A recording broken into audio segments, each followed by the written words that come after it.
నేను మారిపోవడం ఏంటి? అసలు నువ్వు గుడికి ఎప్పుడొచ్చావు?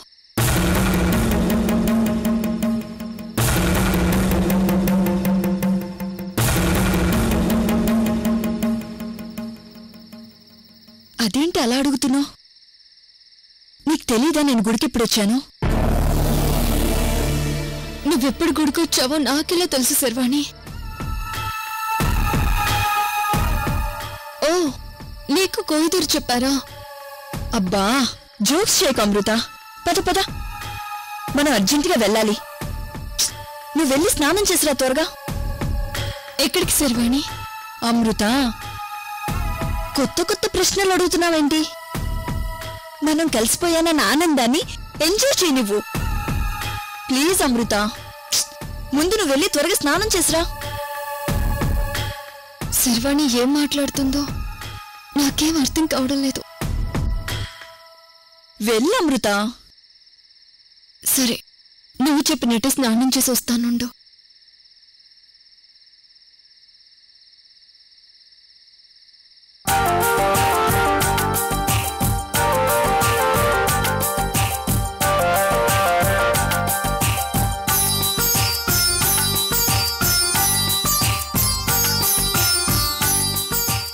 శర్వాణి సడన్ గా ఇక్కడికి రావడం ఏంటి?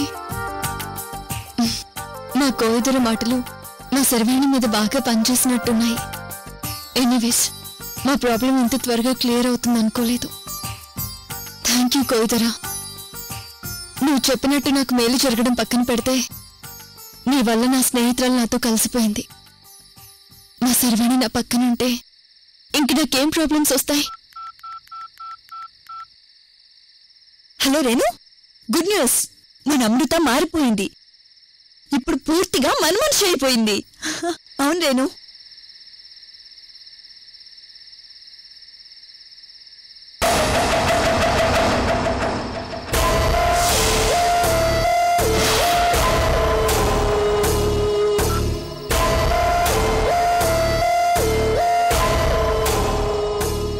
అమృత, మళ్ళీ ఈ డ్రెస్ వేసావేంటి?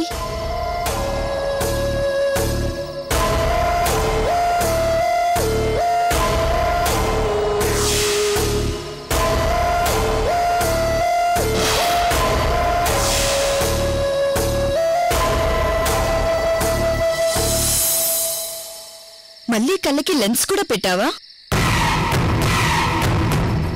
అసలు ఇందాక నిన్ను ఫ్రెష్ అయ్యి రమ్మని చెప్తే మళ్ళీ ఇలా రెడీ అయ్యి వచ్చావా? ప్లీజ్ అమృత, నువ్వు ఈ గెటప్లో కంటే పాత అమృత గెటప్లోనే బాగుంటావు. వెళ్ళి రెడీ అయ్యరా. శర్వాణి, ఏం మాట్లాడుతున్నావు నువ్వు? ఏంటి మళ్ళీ జోక్సా? నీ నుదుటిన ఆజ్యం రాసి ఇందాక నిన్ను స్నానం చేసి రమ్మంటే నువ్వు ఇలా రెడీ అయ్యి వచ్చావేంటి?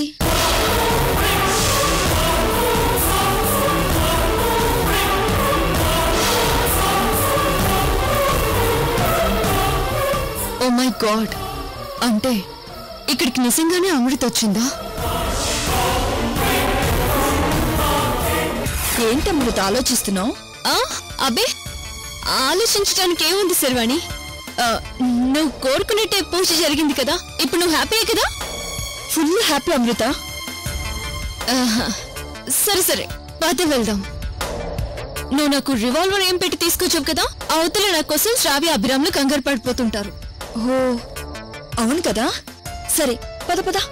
అమృత, చివరికి నేను నీ తరఫున పూజ జరిపించి నీకు మంచి జరిగేలా చేయాల్సి వచ్చింది. నిన్ను అంత ఈజీగా వదిలిపెట్టను.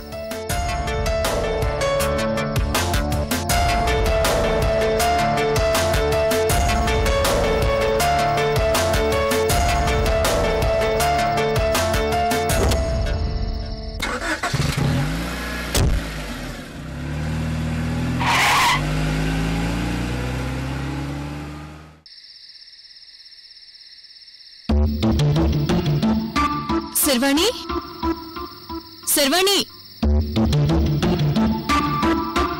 ఇదేంటి నన్ను ఫ్రెష్ రమ్మని చెప్పి ఎక్కడికి వెళ్ళింది?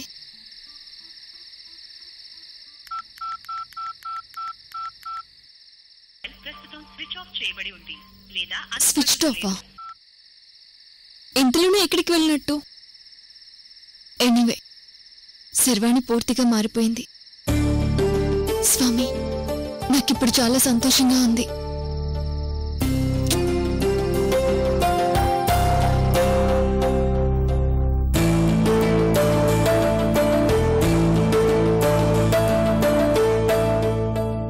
పెళ్లి చూపులకి బయలుదేరినంత మాత్రాన పెళ్లి జరిగినట్టు కాదే. నువ్వు అనవసరంగా ఫీల్ అవ్వకు. నా మాట విని నువ్వు ముందు ఇంటికొచ్చే. పో అక్కా, నాకు రాహుల్ బావంటే ఇష్టమని నీకు చెప్పాను కదా. తనెవరినో పెళ్లి చూపులు చూడ్డానికి వెళ్తుంటే నేను సంతోషంగా ఉన్నట్టు నటించలేను. సరే సరే, నేనేదో ఒక విధంగా మేనేజ్ చేస్తాను. నువ్వు ఈవినింగ్ కల్లా ఇంటికొచ్చేసే. పావని, పావని, బామ్మ పిలుస్తుంది. బాయ్. అమ్మా పావని, త్వరగా రా అమ్మా.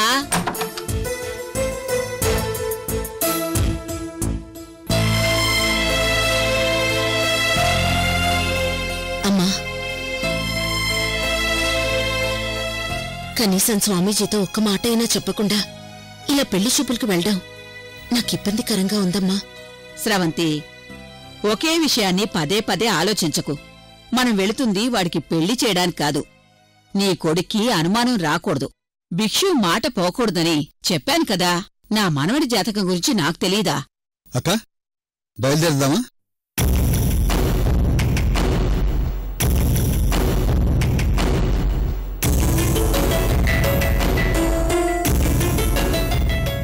అమ్మా, అదే డిస్కషనా? అక్క, నా మేనల్లుడి పెళ్లి స్వామీజీ చెప్పిన జాతకం గల అమ్మాయితోనే జరుగుతుంది. కానీ ఆ అమ్మాయి ఎవరో ఏమిటో స్వామీజీ వచ్చాకే కదా తెలిసేది. ఏమోరా జయదేవ్, ఇష్టం లేదని భిక్షుకు ఒక్క మాట చెప్తే సరిపోతుంది కదా. దానికింత సీన్ క్రియేట్ చేయాలా? అక్క, భిక్షు కంటే ఏదో ఒకటి చెప్తాం. మరి నీ కొడుకేం చెప్తాం?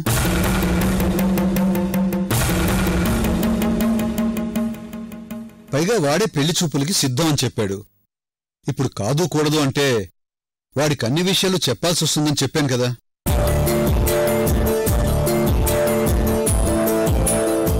అమ్మా, అమ్మా, నేనైతే రెడీ. మావయ్య, బామ్మ, మీరు కూడా రెడీ కదా? పదండి, భిక్షాంకులు వెయిట్ చేస్తూ ఉంటారు అక్కడ. అవును, స్వీటీ పావని ఎక్కడా? బాబా, స్వీటీకేదో ఇంపార్టెంట్ క్లాస్ ఉంటే అది కాలేజ్కి వెళ్ళింది. ఒరే, నీ పెళ్లి చూపులకి స్వీటీ ఎందుకురా? అది కాలేజీకి వెళ్ళింది. మనం వెళదాం పదా. అమ్మా స్రవంతి, వెళదాం పదమ్మా. పదండి.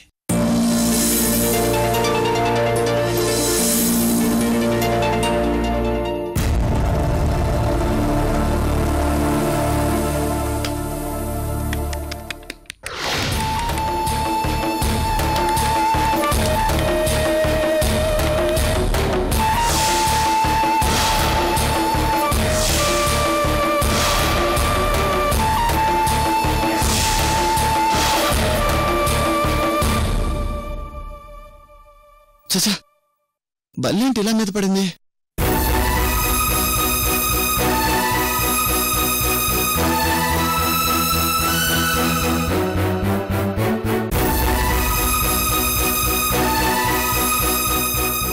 అమ్మా, బల్లివాడి ఎడం భుజం మీద పడింది. ఇదెంత అరిష్టం! ఒరే రాహుల్, వద్దురా. ఈ పెళ్లి చూపులకి మనం వెళ్ళకూడదు. వాట్? బల్లి మీద పడితే పెళ్లి చూపులకి అభ్యంతరం ఏంటమ్మా?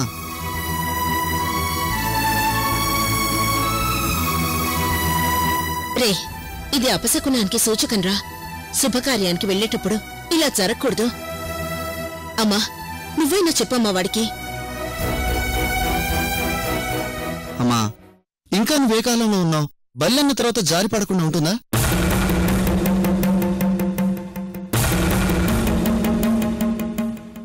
అంత మాత్రాన దీని అపశకనం అనుకుంటే ఎలా? ఒరే రాహుల్, మీ అమ్మ చెప్పేది కూడా ఒకసారి వినరా.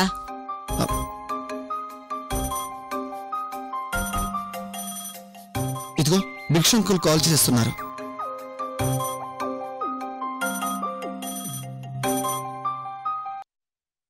మావయ్య, ఇప్పుడు ఫోన్ లిఫ్ట్ చేసి బల్లి మీద పడింది, సారీ అంకుల్ రాలేమని చెప్పమంటారా?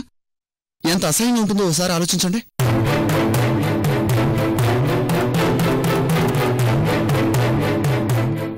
మీరైనా మీ అక్కకి చెప్పండి. టెక్నాలజీతో పరిగెత్తుతున్న ఈ రోజుల్లో కూడా ఇంకా ఈ మూఢనమ్మకాలేంటమ్మా?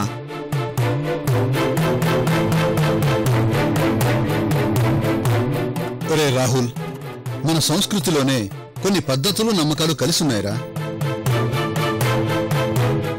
తెలిసినా తెలియకపోయినా వాటిని గుడ్డిగా నమ్ముకుంటూ వెళ్ళిపోవాల్సిందేరా.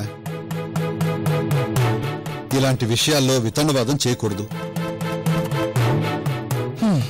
సరే మావయ్య, ఇప్పుడేమంటారు? భిక్షు అంకుల్కి నేనేం చెప్పమంటారు? అక్క, ఇంకా మనం ఆలోచిస్తూ కూర్చోవడం బాగోదు. నీ భయాన్ని కూడా నేను అర్థం చేసుకోగలను. కానీ ఈ ఒక్కసారికి రాహుల్ మాటకి గౌరవం ఇచ్చి మనం వెళ్లడమే మంచిదని నాకు అనిపిస్తోంది. స్రవంతి, ముందైతే మనం వెళదాం పదమ్మా.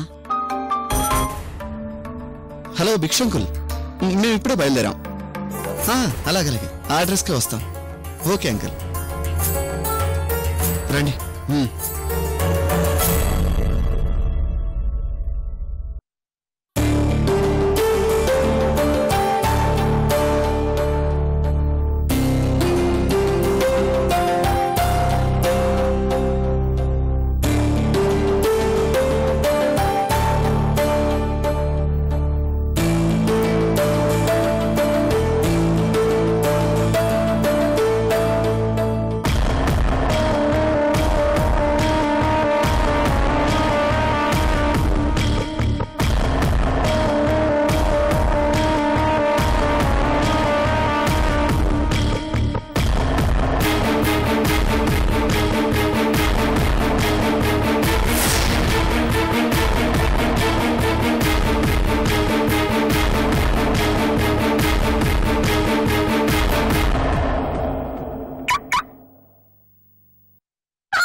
ఏంటి ఇందాక బల్లి ఇప్పుడు పిల్ల?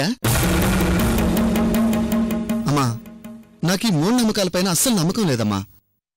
దయచేసి ఈ విషయంలో నువ్వు అడ్డుపడద్దు ప్లీజ్. అది కాదురా, శుభమా అని బయలుదేరుతుంటే పిల్లి ఎదురవ్వకూడదు. అలా అని ఎవరు చెప్పారమ్మా? నువ్వు చెప్పిందే నిజమైతే మనుషుల్ని పుట్టించిన ఆ దేవుడే పిల్లుల్ని బల్లుల్ని కూడా అలాగే పుట్టించాడు.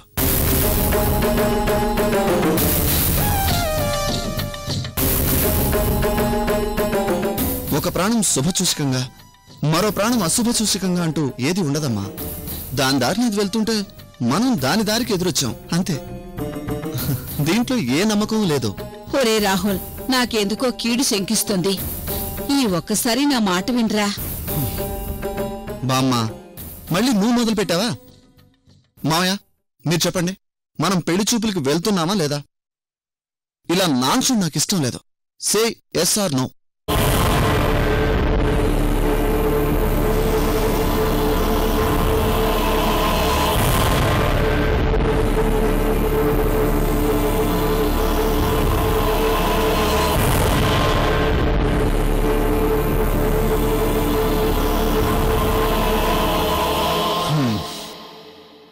అమ్మా, ఆలస్యమవుతోంది, పదండి వెళ్ళొద్దాం.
డోలారే ఢమ్ కోలాటలాడే క్షణం డోలారే డోలారే ఢమ్ ఇల్లంతా బృందావనం పూసే ఈ సంపంగి చంపల్లు సిగ్గెంతో పొంగే క్షణం దూకే ఆ గుండెల్లో తొందరలే చూద్దామా తొంగి మనం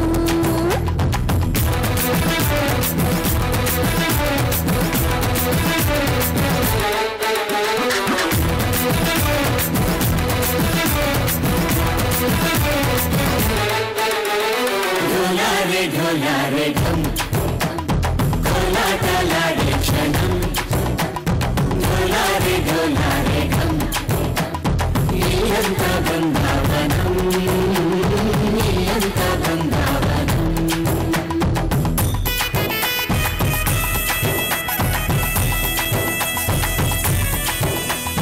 అమ్మా త్వరగా కానివి తల్లి, అవతల మగ పెళ్లివారు వచ్చే టైం అయింది.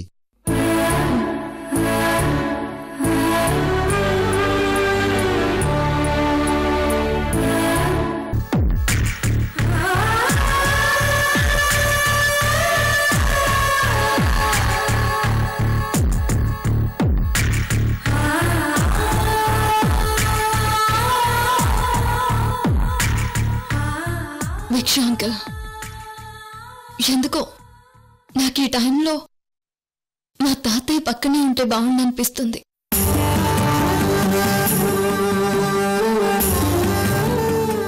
ఇదేంటి ఈ టైంలో ఎవరికైనా అమ్మ గుర్తుకొస్తుంది, లేదంటే నాన్న గుర్తుకొస్తాడు. మరి అమృత మేడం ఏంటి తాతయ్య గుర్తుకొస్తున్నాడు అంటుంది.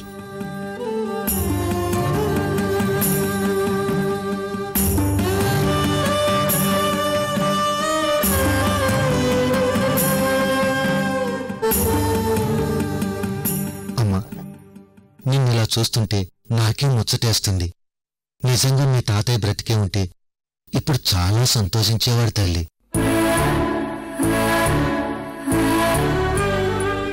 అమృత మేడం, మీ తాతయ్య ఏంటి, భిక్ష అంకుల్ గోలేంటి, నాకు అస్సలు అర్థం కావట్లేదు. మిమ్మల్ని త్వరగా పెళ్లి కూతురుని చేయాలి. ముందు కూర్చోండి. ఇదిగోండి భిక్షు గారు, అవతల మగ పెళ్లి వారు ఎంత దూరం వచ్చారో కనుక్కోండి. మా అమృత మేడంని ఇలా చూసి ఆ అమెరికా సంబంధం వాళ్ళు వెంటనే ఫ్లాట్ అయిపోవాలి. కీర్తి, నేనింతవరకు పెళ్లి చేసుకుని ఒక ఇంటికి కోడలుగా వెళ్లాలని ఎప్పుడూ ఆశపడలేదు.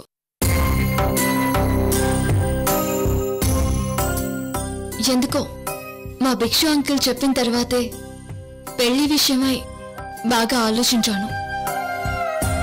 భిక్షు అంకుల్, మీరు చెప్పిన మాటలు నా మీద బాగా ప్రభావం చూపించాయి.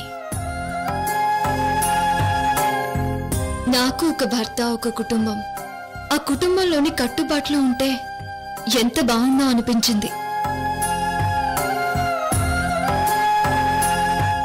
ఇంతకాలం నేనంటే నా జీవితంలో నేనొక్కదాన్ని. అదే పెళ్లి చేసుకుంటే నేనంటే నా కుటుంబం కూడా.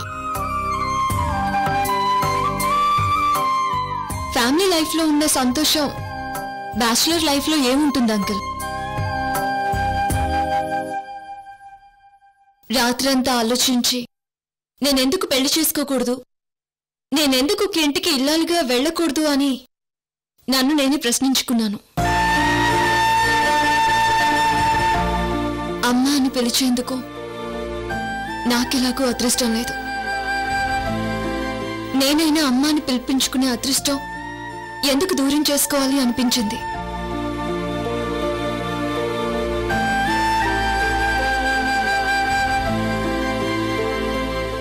అందుకే ఎట్టి పరిస్థితుల్లోనైనా నేను పెళ్లి చేసుకుని ఒక ఇంటికి కోడలుగా వెళ్లాలని నిర్ణయించుకున్నాను అంకుల్. ఇక ఈ సమస్యలు అంటారా, అవెప్పుడూ ఉండేవే. పాతవి పోతూ ఉంటాయి, కొత్త వస్తూ ఉంటాయి. పెళ్ళనేది మాత్రం నా లైఫ్లో ఒక కొత్త యాంగిల్. ఇంతవరకు ఎప్పుడూ టచ్ చేయని ఎమోషన్. దాన్ని నేను ఎందుకు మిస్ చేసుకోవాలి? అందుకే ట్రై చేద్దామని ఫిక్స్ అయిపోయాను అంకుల్. మేడం, మీరు చూస్తూ ఉండండి, మీ పెళ్లి అంగరంగ వైభవంగా మేం జరిపిస్తాం. అమృత మేడం పెళ్ళంటే మామూలు విషయమా? అన్నట్టు చెప్పడం మర్చిపోయాను మేడం, మీ పెళ్లికి ఆ శర్వాణి రేణుకులను అస్సలు పిలవద్దు. మీ పెళ్లి జరిగే వరకు మీ పక్కన నేనే ఉంటాను. Please madam. సరే కీర్తి, ముందైతే ఆ పెళ్లి వాళ్ళకి నేను నచ్చాలి కదా. ఎంత మాట తల్లి, వాళ్ళకి నువ్వు నచ్చకపోవడమా? నీలో నచ్చండి ఒక్కటి చెప్పమ్మా.